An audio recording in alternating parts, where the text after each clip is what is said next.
It is a dark, rainy, windy, cold 3 days.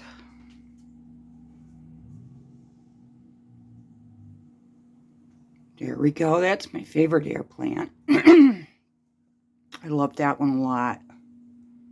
I have a reminder on my phone calendar now to water them. Too many things on my plate. A lot to water. Fish to take care of. I have 9 passion flower vines in my house, I believe. I counted them yesterday. Some of them are small. One's in the back there. This coconut has not sprouted a tree yet. We'll give it a little more time. Brought this hanger in from the greenhouse. I ran out of places to hang things. One more older passion vine. This one, I believe, is a propagation from Blue Star, which I had to cut back to take it outside. And I had to cut it back. I had to cut the purple one back to bring it inside. So both ways I have to cut something back. This is the amaranth.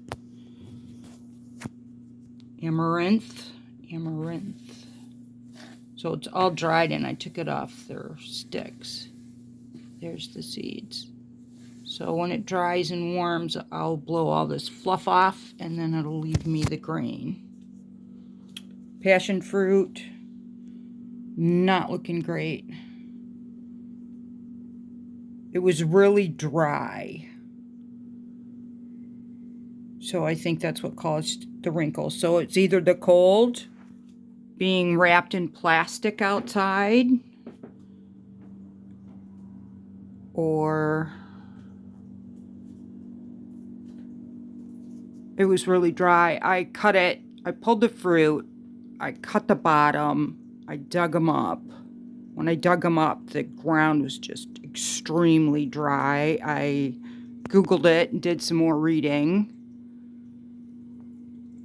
And they do like to be kept watered when they're flowering, when they're fruiting.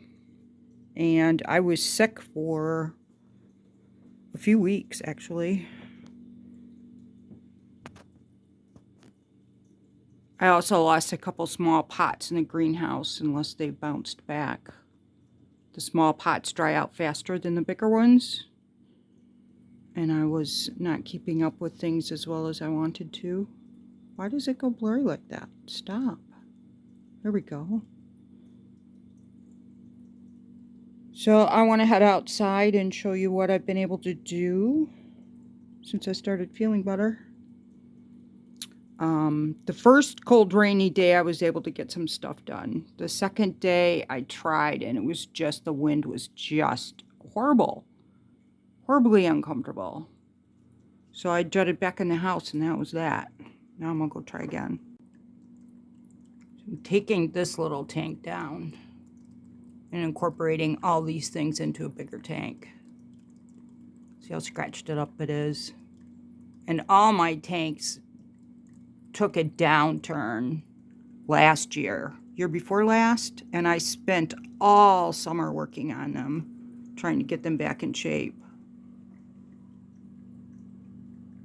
This is the best one. This is the tank that the little tank's going to go into.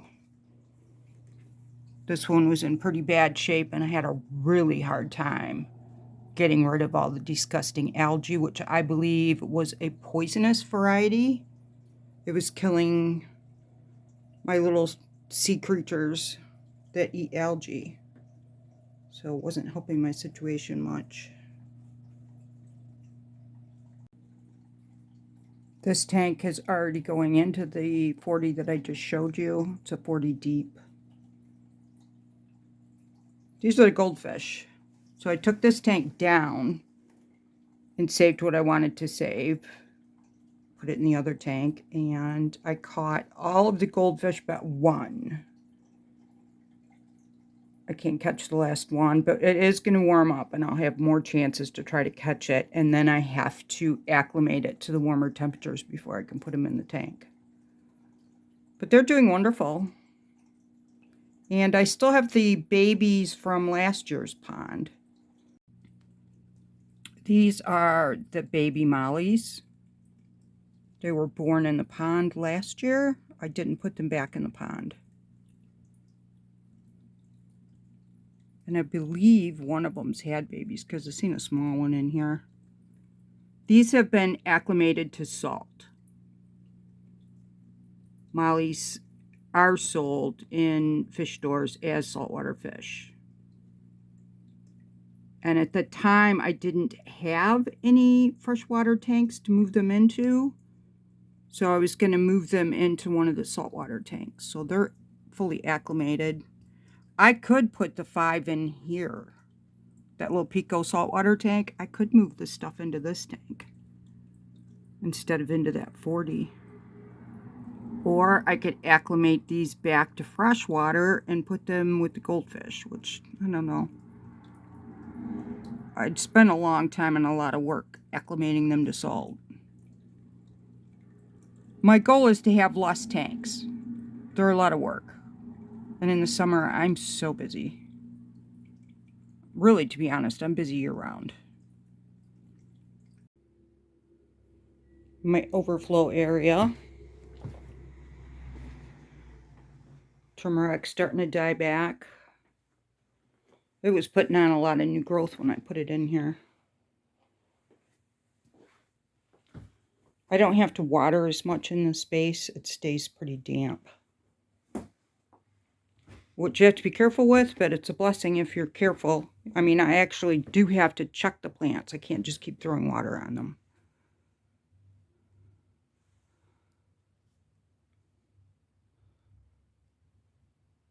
So the plants that die back, I'll just leave them dry and leave them in their pots, and then I'll warm them back up later at the end of the year.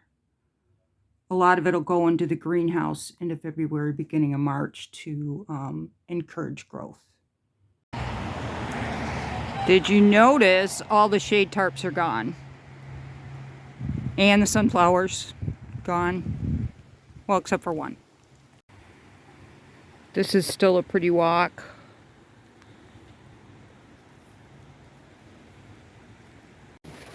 Greenhouse 2. I'm going to harvest some lettuce. I don't have any lettuce in the house. And it looks good. I pulled up the sweet potato and the ginger that was in here. It's in greenhouse 1. Potted up. Look how pretty the blueberry bushes are. They're beautiful in the fall.